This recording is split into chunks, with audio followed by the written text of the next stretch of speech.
10, 9, 8, 7, 6, 5, 4, 3, 2, 1. Hey, you know the Lions won again, bitch. You know the Lions won again. Another one. You know the Lions won again. That's what we do. All we do is fucking win. Come on, bitch. You know the Lions won again, bitch. You know the Lions won again. Another one. You know the Lions won again. Come on. Cause all we do is fucking win. Woo.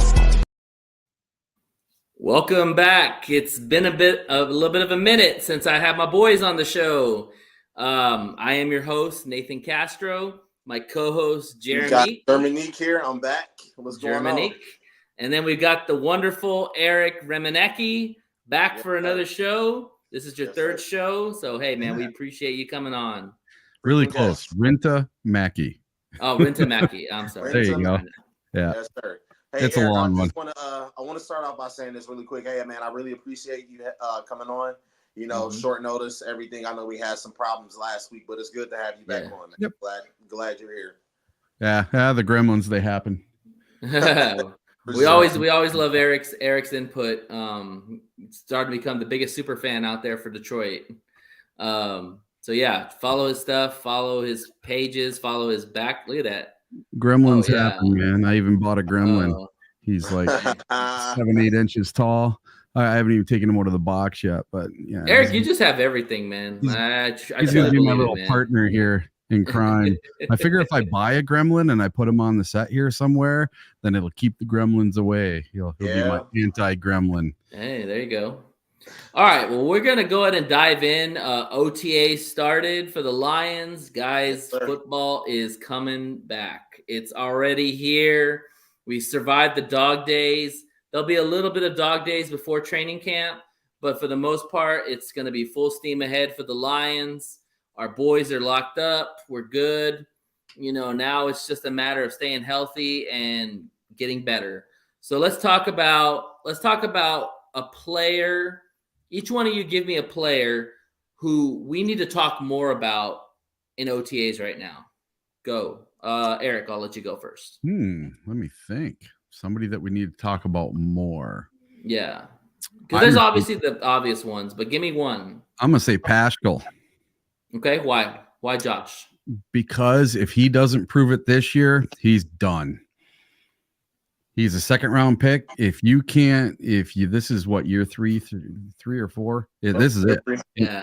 He doesn't get a another contract shot pretty soon. Mm-hmm. Yeah, this is it. You need to crap or get off the pot, as they say. You know, I'm tired of hearing, oh, he's injured. Oh, he's doing this. He's doing that. No, this is the year. Either you do it or you don't. Same with Levi. You know, Levi and Paschal, those two, they need to have big years this year. And if they do, then our 2 second-round picks we picked on those guys pay off. They haven't paid off at all. I mean, Paschal had 1 or 2 sacks, you know, a few tackles here and there for loss, nothing major, no big plays or anything, and, you know, no game-winning, changing type plays, and we need that out of those guys. They're 2 guys that just don't get talked about because they're injured all the time.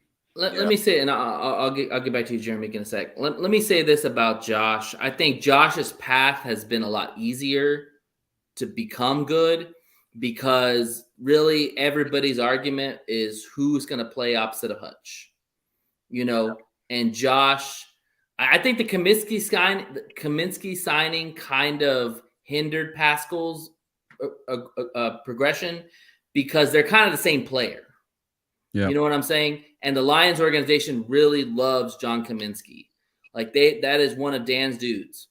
And so Josh has not been able to carve out the role as we've hoped for. Now, real quick on Levi. Levi is probably done because there is too much depth ahead of him. Like, and I don't see him outseating any of those dudes.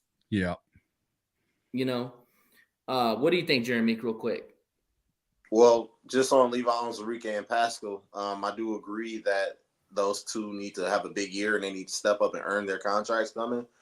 But the person that I want to talk about that doesn't get enough shine is Jameson Williams. Why? Is because for the past 2 seasons, you've had people all over the league kind of trash his name. Even people here in Detroit kind of trash his name and really focused on all the negatives, whether it was him hanging out at a Coney Island at 2 a.m. in the morning or whether he was playing with fireworks. Whatever happened, a lot of people, it gained a lot of negative attention. But now that he's actually showing progression, maturity, and he's working and putting in the work, and he's expressing that, his teammates, coaches, everybody around him is basically expressing that isn't getting enough shine. It's not getting enough light. I mean, they said obviously you take it with a grain of salt. It's still OTAs early on in the season without pads, but they're seeing progressions in this young kid right here. He's in a city where, he was brought here, the 11th, 12th pick, and he was brought here to do great things. Now, obviously, he wasn't able to do it because of injuries and a few self-inflicted wounds, but he's owned up to it. He's making the natural progressions that he needs to make to be not a star, but just a quality player in the league.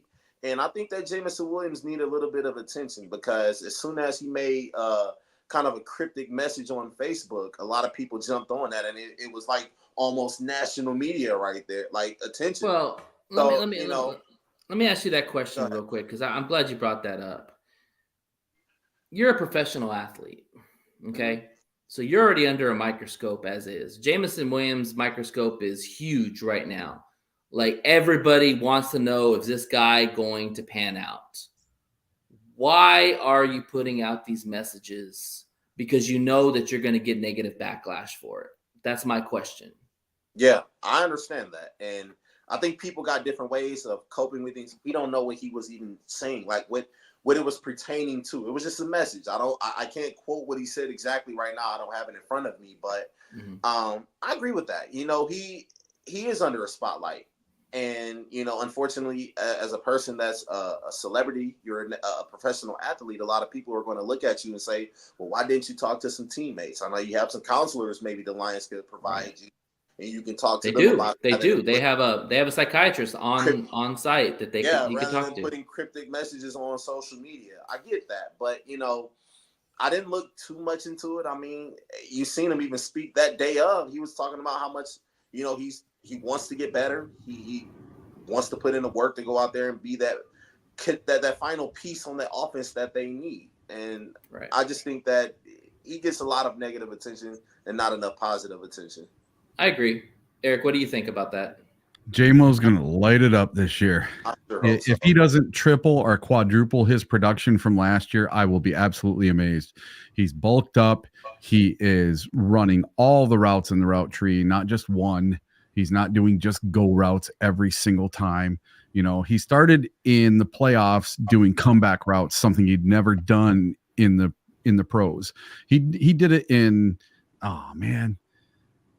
Brahmas just missed a field goal to win the game, just like the earlier game. Repeat.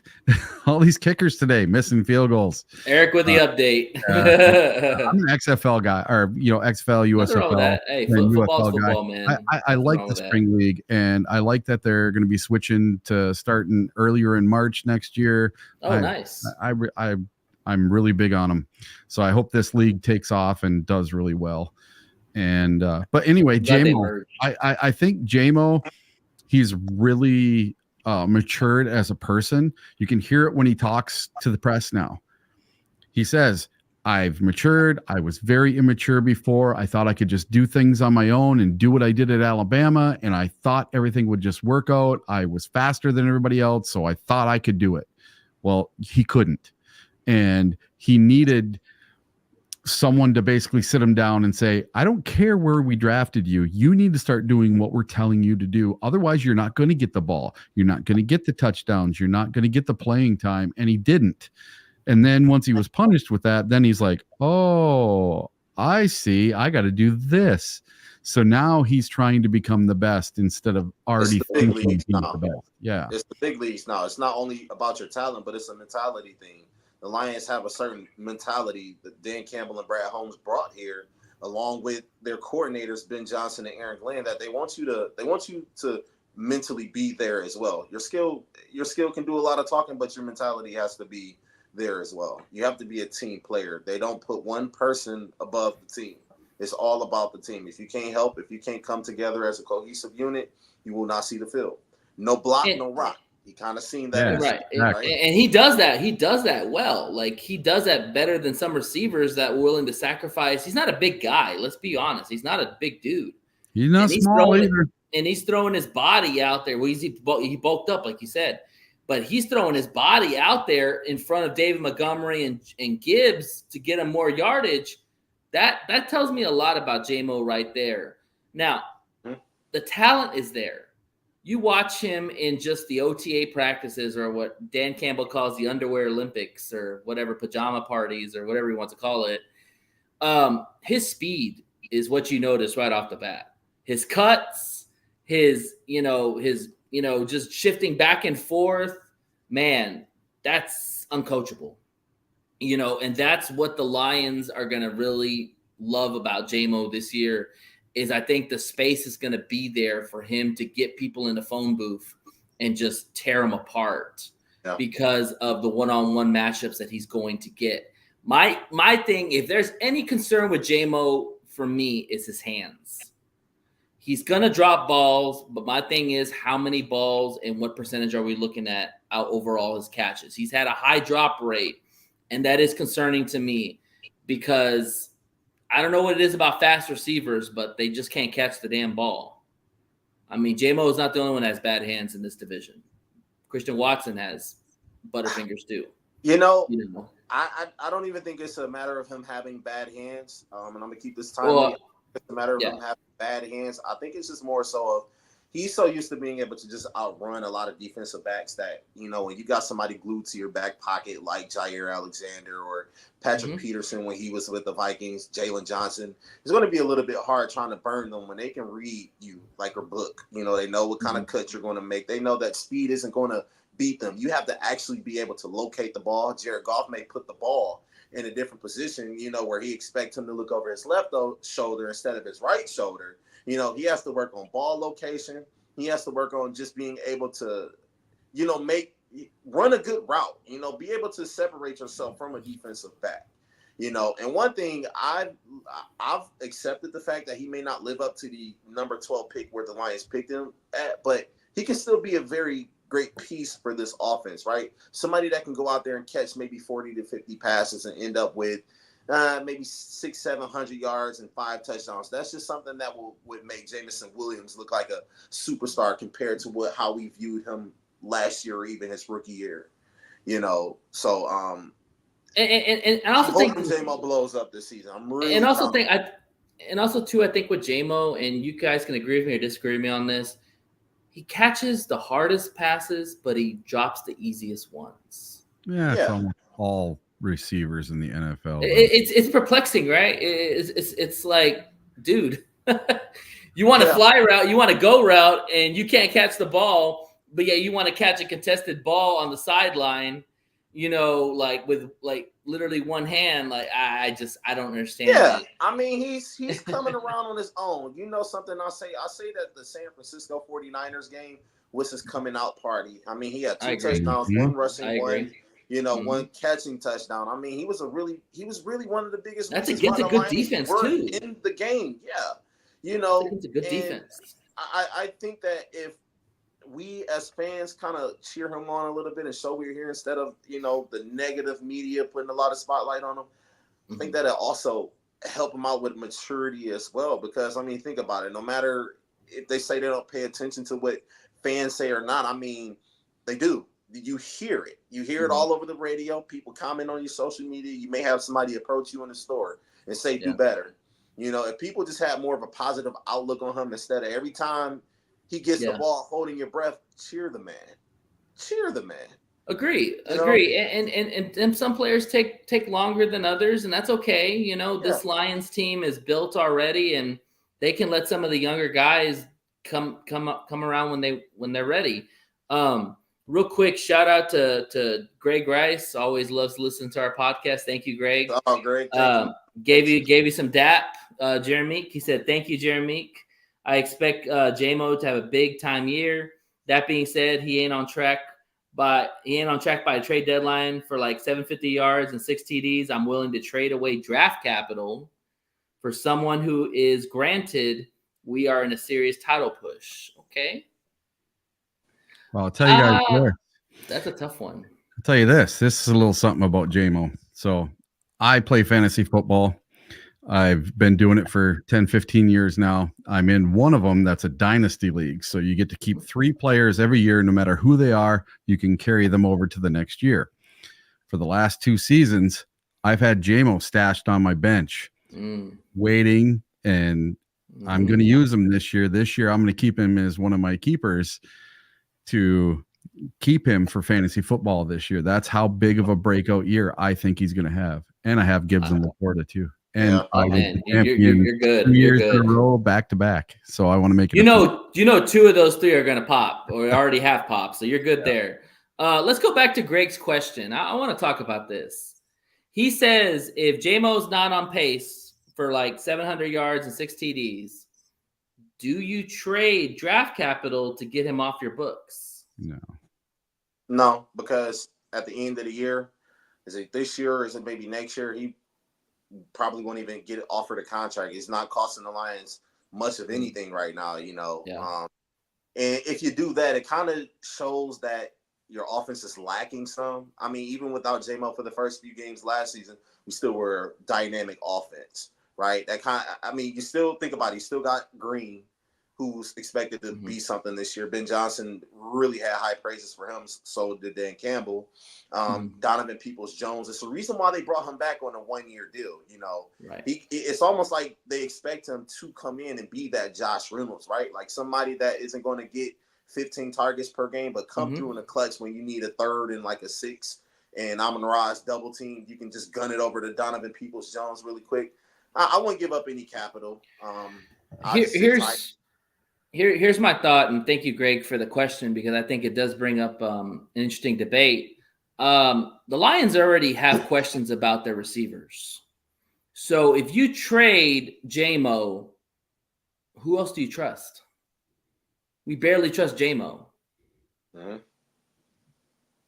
That's all. And let's not get that misunderstood. I think the Lions trust their receivers very well because, I mean, when Josh Reynolds signed with the Denver Broncos, we knew that was before the draft and that was around the time free agency starting, right? Yeah. So the Lions knew that if they needed a receiver, they could have addressed it into the 3rd round or whenever they had their next pick, they could have addressed it, but they chose not to because they have at least 2 people that can step up and fill the number 2 and number 3 role. I know Green isn't a big name that you heard of, but we've seen what he can do. We know that the kid got hands, and if he keeps working and he's getting better, why not throw him in there as well? Let him practice, get some first team reps. You and me, Jeremy, talked about this too. The reason why the Lions did not trade or did not draft a receiver is for that reason. Because you still have JMO on the team.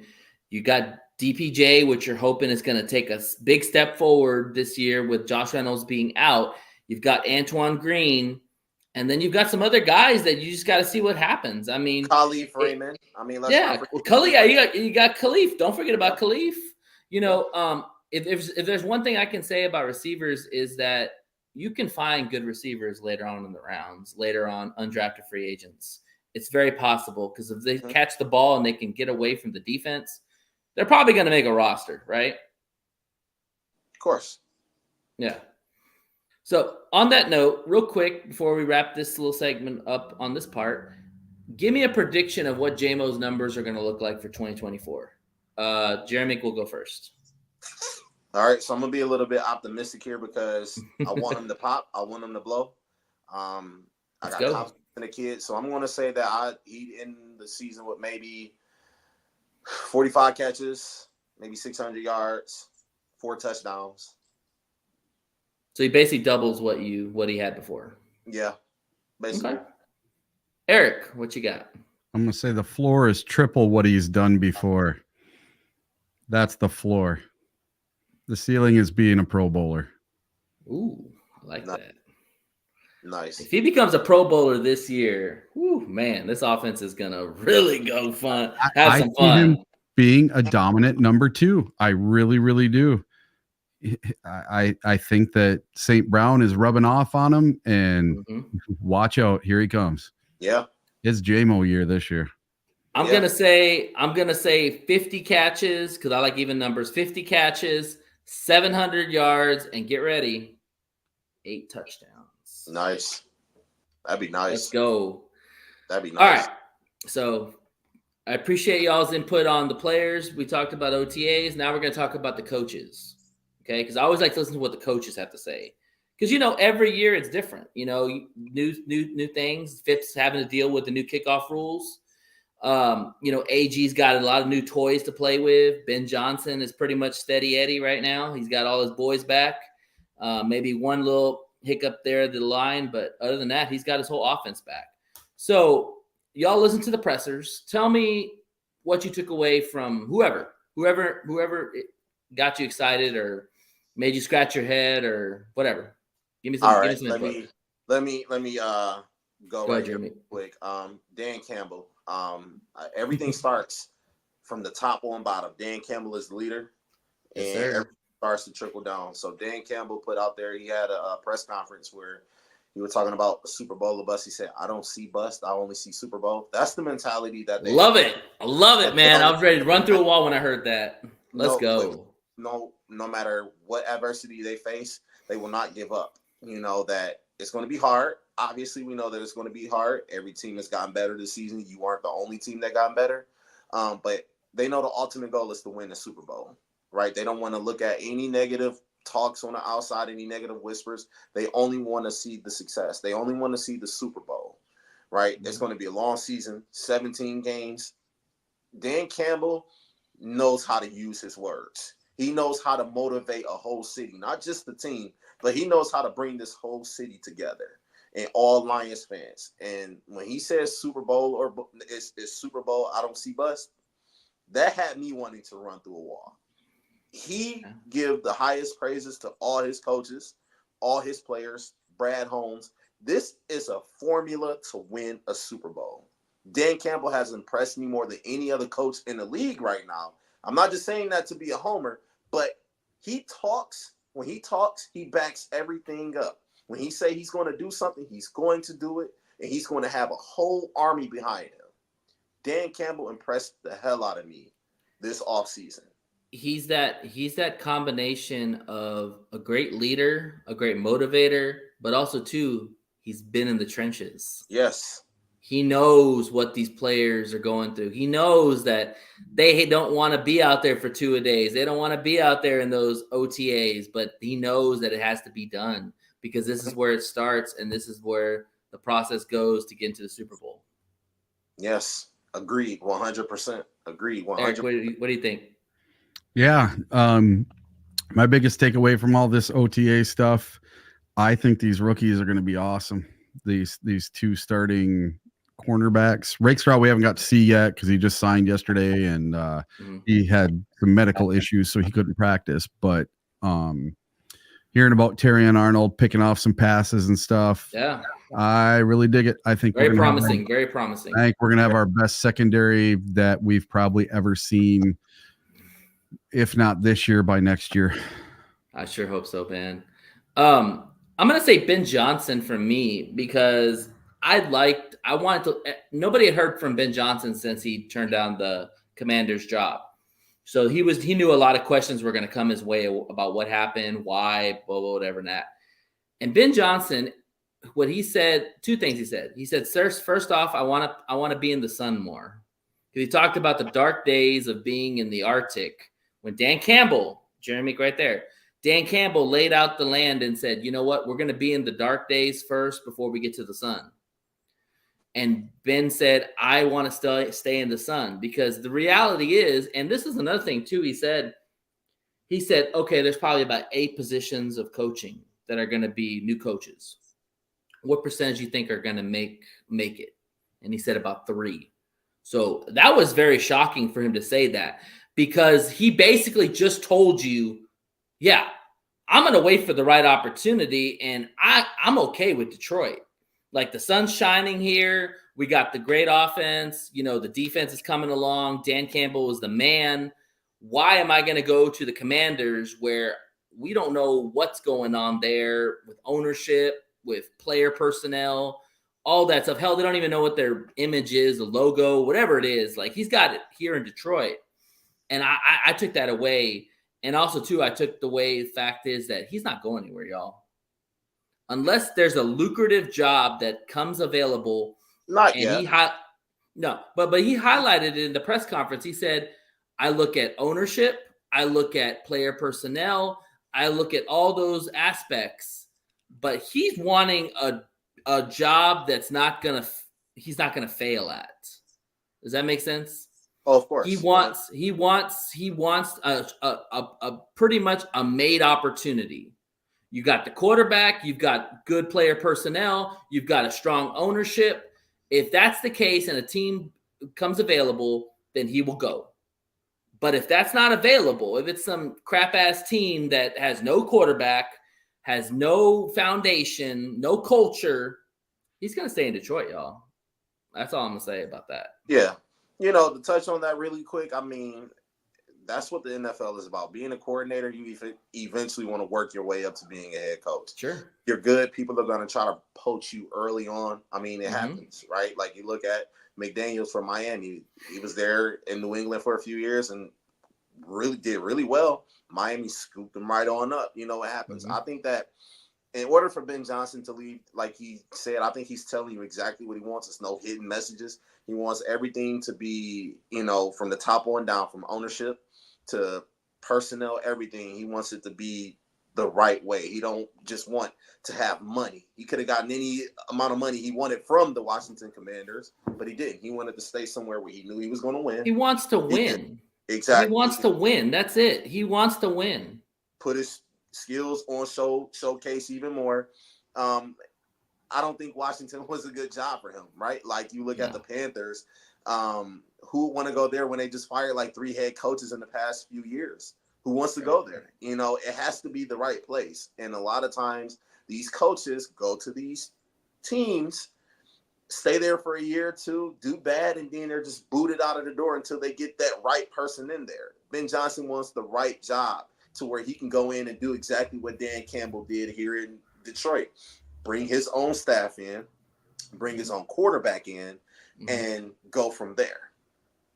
That's just my opinion. I look at it kind of from a twofold point, because either a coach is wanting to accept that challenge of having to rebuild a team and get them to where they are, like Dan Campbell did. I truly believe Dan Campbell said, okay, I'm going to Detroit. I'm going to turn this team around. It's going to be hard. It's going to be ugly. It's not going to be fun, but I'm going to do it. And he did.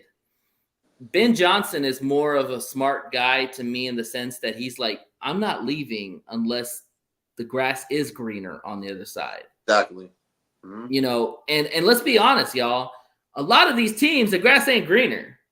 You're going for the money. You're going for the money, and you're going for the hope that you're going to turn that team around, but doesn't always happen. And Ben Johnson highlighted that. He said, like, hey, if there's 8 coaching slots, maybe half are going to be successful or get another contract. Like, he was real. That was a real point he made. And I was like, damn, it's about time somebody says that and says the truth. Because a lot of these people wonder, well, why are they leaving? They got a great situation here. It's about the Benjamins, y'all. It's all about the money. Yeah. Follow the money. Eric, what do you think? What do you think, Eric? Here's my take on it all. So he said he wanted to feel the sunshine a little longer, and he loves calling plays.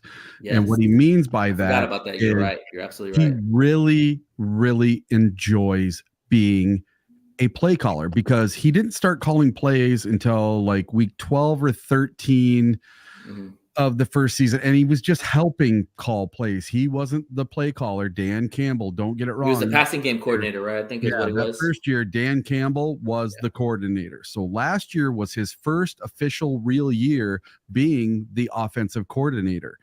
And so he got to call plays himself all year long. Coming back, he gets to be the play caller again. And he doesn't just want to be a play caller. He wants to be the best play caller in the NFL. And he wants to prove to everyone that he can be the best in the NFL. So here is my thing that I'm thinking. I'm thinking he's thinking in his head, if I go to Washington, Washington is not going to let me be a play caller. They want me to be a head coach. So not too many head coaches get to go and be the play caller. So like you have Andy Reid for the Chiefs. Yeah. He's been, LaFleur, I think he has been an offensive coordinator and head coach for 30 plus years. Okay. That's why he gets to be the play caller, the head coach, the GM, whatever he wants to be. He gets to be it all. They're not going to let too many first time only been a coordinator for a year guys be the offensive coordinator, the play caller, and the head coach all at the same time. They're going to want you to either be a lot on your plate for your first year. They're going to want you to divvy things up. And I don't think he wants to divvy it up. He wants to keep calling plays. That's his baby. That's what he's comfortable with. That's what he wants to do. So until he gets enough experience where he can take over a team and be the play caller, then I think you'll see him go as a head coach somewhere else. I'm going to be honest with you. I like Ben Johnson. Do I get frustrated with his play calling at times? Yes, I do. I think the problem with Ben Johnson is that he's a very smart guy. He's very intelligent. He's very well-spoken. He's a great communicator. If you listen to all the Lions players, they always say he's great at communicating with us. I think if there's one big problem with Ben Johnson is that Ben Johnson will do whatever Ben Johnson wants to do. And right, wrong, or indifferent, he's got a methodology in his head of how things are going to be done. What do you mean? And well, so like when we watched the Lions play last year, there were times where you knew a run was coming and Ben Johnson would still run the football when maybe it was better to trick him up and actually throw a pass to kind of throw off the defense, or running draw plays when you're in 3rd and long. I get the idea, but let's be real. If you don't have a damn good O-line, you're going to lose that down. You know what I'm saying? Like he's just kind of frustrates me sometimes because he's going to do his own thing, y'all. I truly believe. I mean, he respects Dan Campbell to the T, but when you listen to him talk and you listen to how he explains things, he's got a way of how he wants to do it. And I don't think there's anybody that's telling him otherwise. So why I bring this up is because Eric brought up a great point. He wants to be a play caller as a coach, head coach. That's a lot to ask for a first-year guy. And most owners and GMs are not going to give that responsibility to a coach right off the bat. And I can see that being a negotiation point where he goes like, hey, I want to be a play caller, period. I'm good at it. I'm going to be the best at it, whatever. And if they say, oh, I'm sorry, we can't do that. Well, screw y'all. I'm going back to Detroit.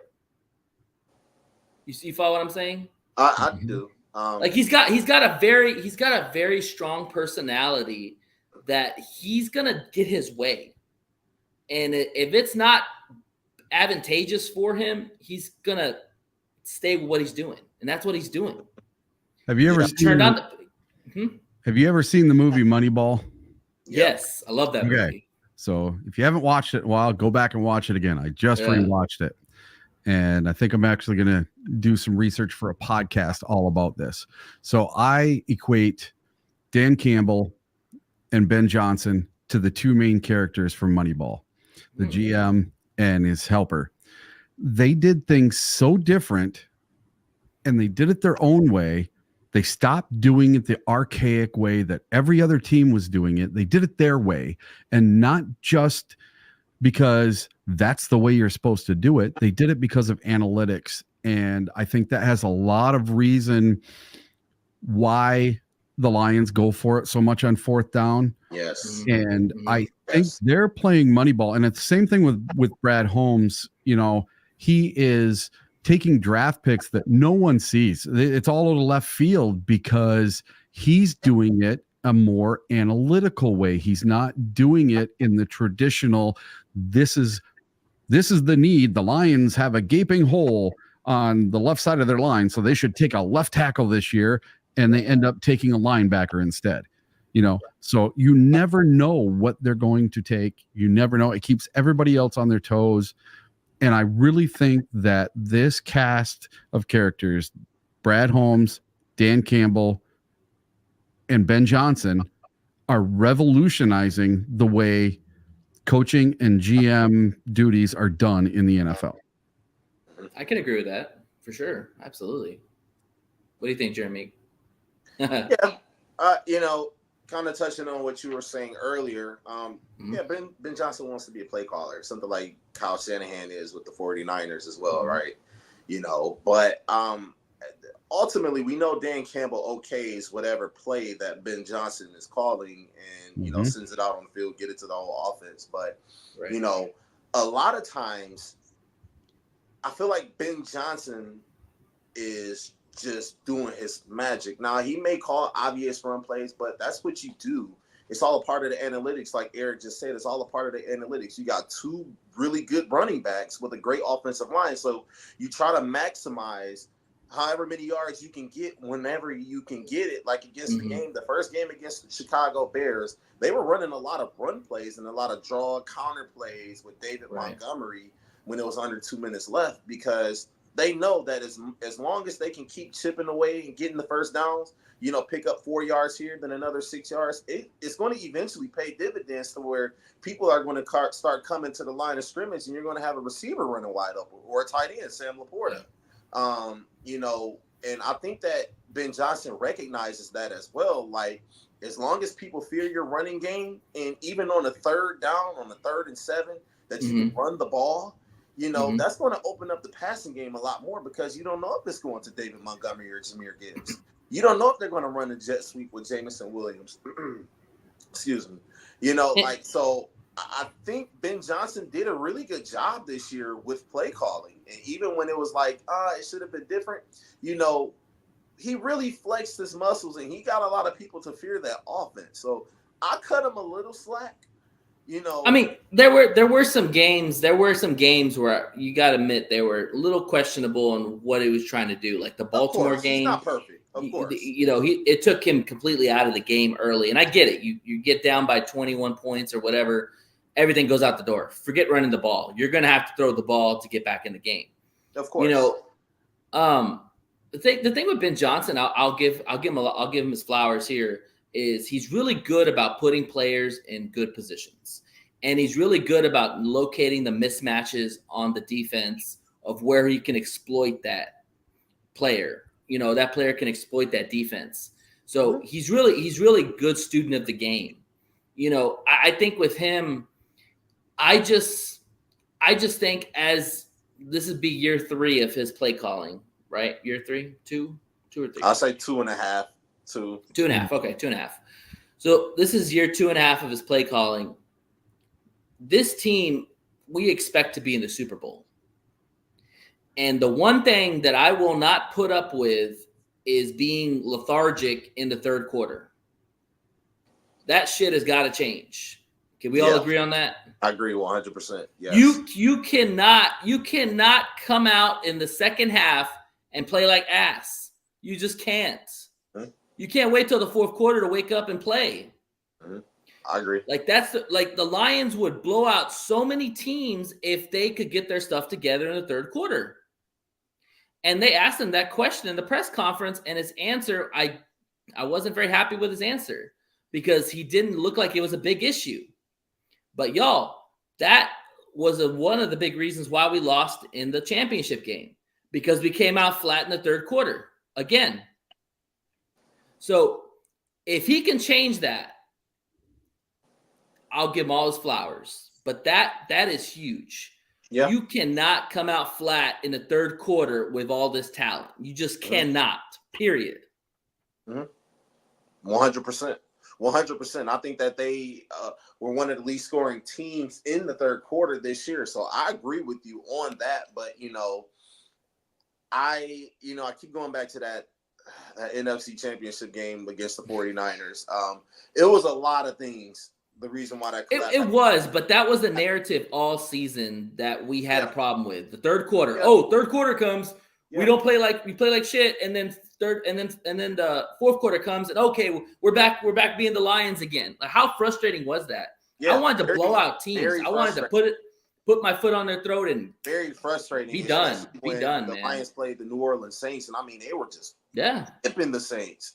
And then, in the second half, they came out and, unfortunately, I don't advocate injuring anybody.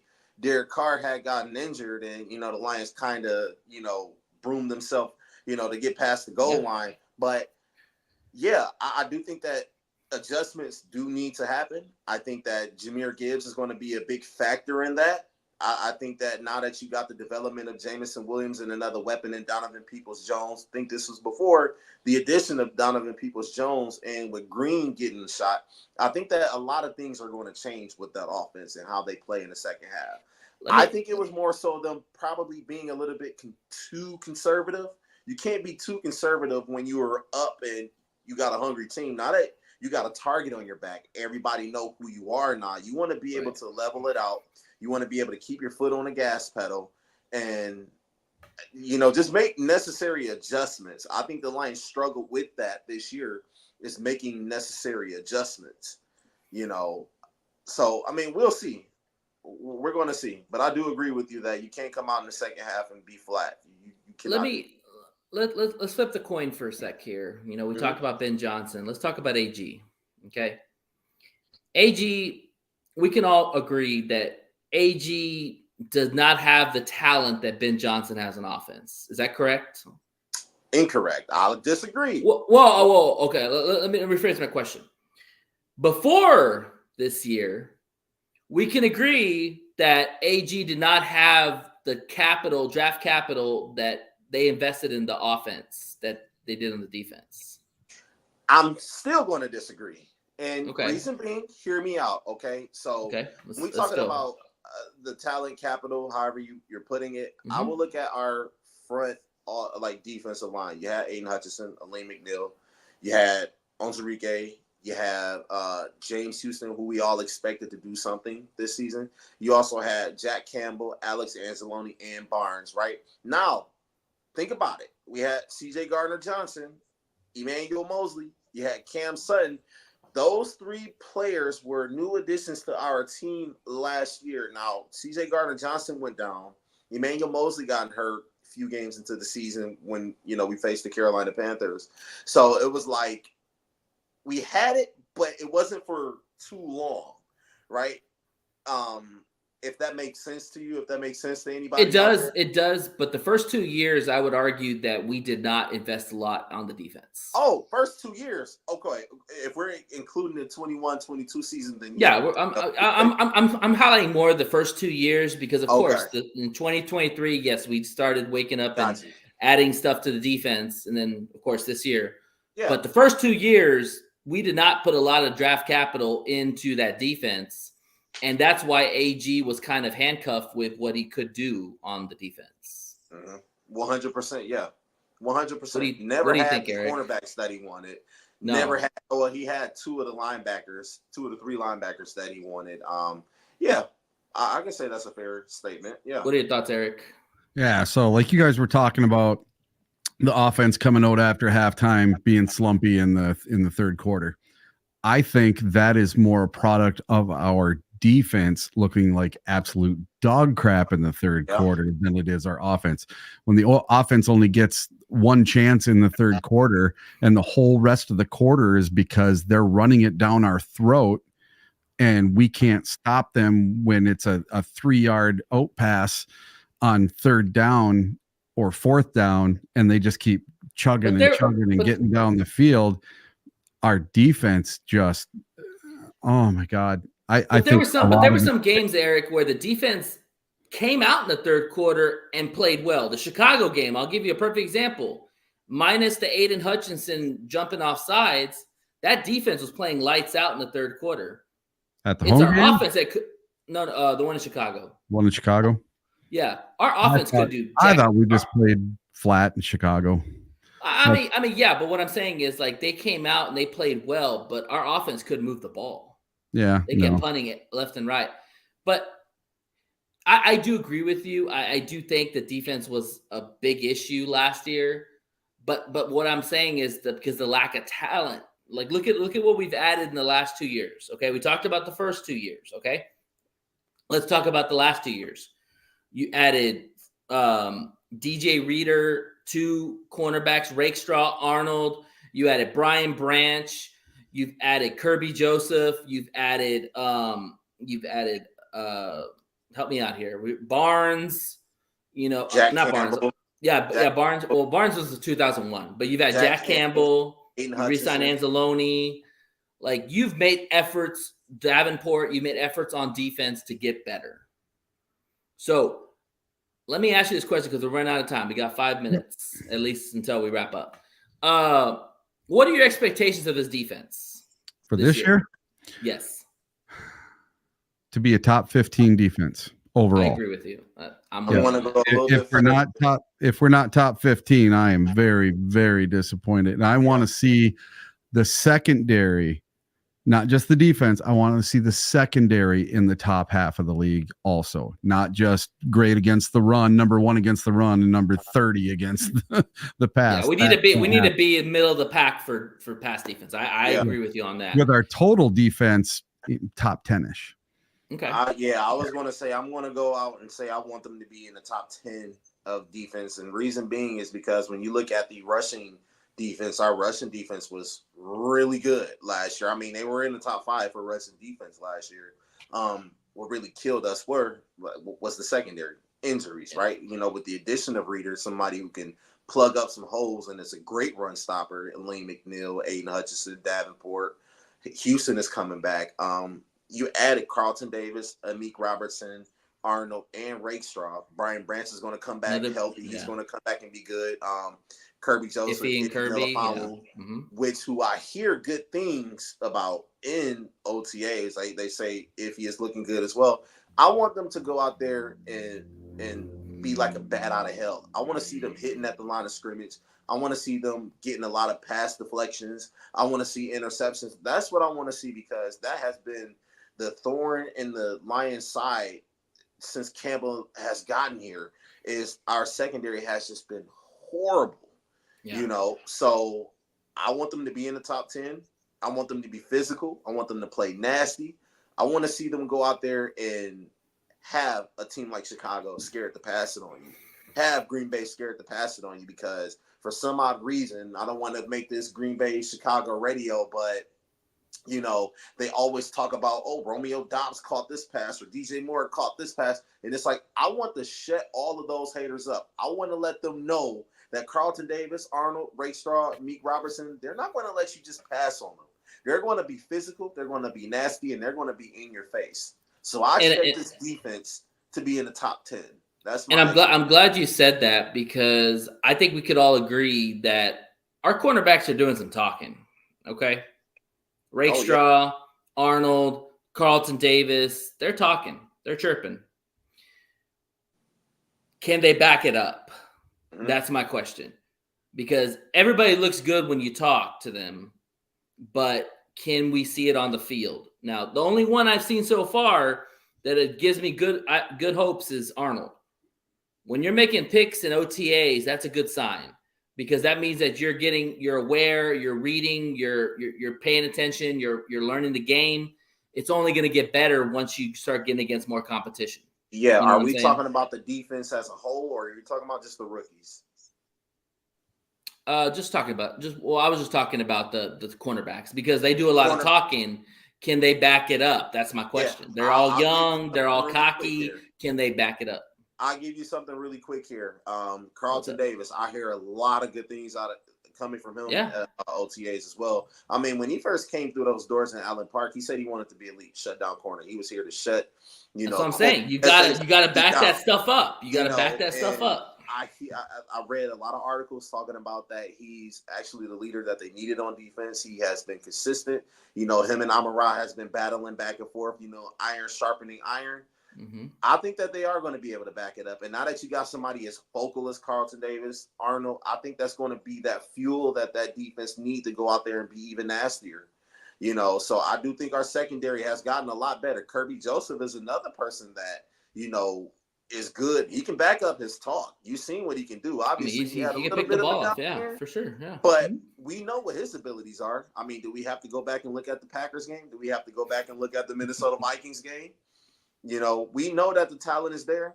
Just stay healthy, go out there, perform. I think that secondary is going to be nasty this year. Eric, wrap us up with your thoughts on that topic. Well, listen, I like the fact that we drafted 2 kids in the first and second round, and that we're building it, not buying it, because we bought it last year. We bought Mosley, CJ, Sutton. and Sutton. And what did they do? They sucked. They were awful. Yeah.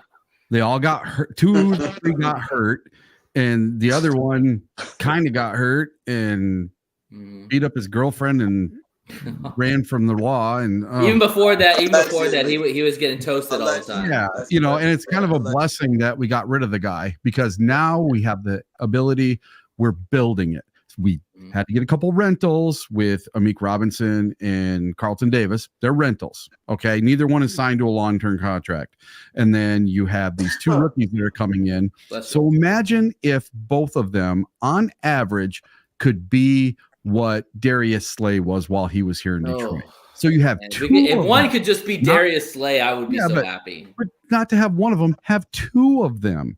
And they're going to be brothers. They're going to be bonded. They're going to be super tight with each other. And they're going to be able to like non-verbally communicate with each other. And it's going to be awesome for the next 4 years. If they can click right away and they can get it this year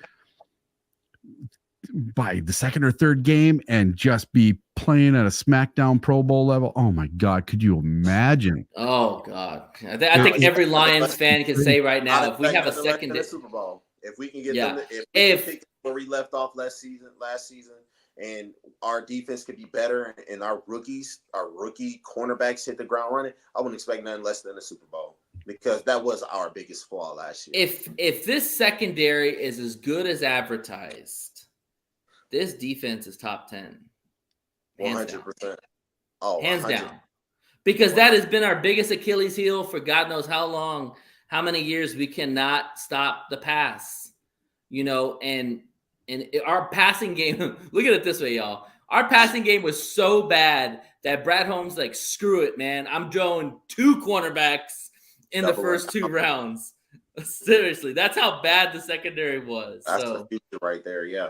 I say 2 things our Achilles heel: mobile quarterbacks, aka dudes, right? Jalen Hurts in the pass defense, horrible. Yeah. I would say secondary was by far the worst, because we have not had a good secondary in the longest time. Even when Darius Slay was here, we still sucked in the secondary. Let's just put it that way. But all right, y'all. Well, we're gonna go ahead and wrap up our show. Final thoughts before we send y'all off? Yeah. I want to, for everybody who watched this, for everybody who sees this or is currently seeing this now, go out there, give our page a like, subscribe, follow us, you know, leave us some comments. Let us know what you want to hear. We'll try to bring on a special guest. We appreciate everybody who do listen to our show, everybody that gives us a like. I want to shout out Mike the Bear fan as well, for giving us this platform. Big Mike. Yeah, definitely. Those are my final thoughts. Go Lions. Eric, what you got? Well, the slow time's coming, but listen, less than 100 days from now, we get to start enjoying football again, and I can't wait. You're getting excited. You're getting excited with the USFL. I want to enjoy the summer as well, though. Yeah, I do too. But listen, man, we're gonna get a little bit of a lull. And then, you know, we'll get into training camp, so it'll be there. Yeah. Don't worry about it. Yeah, I can handle summer going by quick, so I can get back to my Lion stuff. Yeah. Yes, sir. I don't mind. Eric, it's cold up here in the UP anyway. Well, Eric, we want to thank you for coming on. You're always welcome. We love having you on here. Your inputs are awesome. We love chatting it up with you. Thank you again for coming on. We want to thank the Huddle Streaming Network. Our show will be next Saturday from 6 to 7 p.m. Central Time. Looks like we'll have a special guest, Anthony Perkins. He's a diehard Lion fan. So we're going to bring him on. We're going to talk some Lions. We do ask that if anybody wants to come on our podcast and chop it up with me and Jeremy, talk Lions, debate us. Let's go all summer. It's roaring to the summer, man. We're going to roar all summer. So yeah, it's going to be fun times. We're going to have some new stuff coming out very soon. We're excited about that. We're working on it. That's all I got, y'all. For sure. All right. Well, let's do the sign off. Oh, yeah, we got to do the sign off. Always got to do the sign off. FTP today, FTP tomorrow, FTP forever. This is the 313 signing off, and y'all have yourself a blessed evening. Go Lions. Go Lions.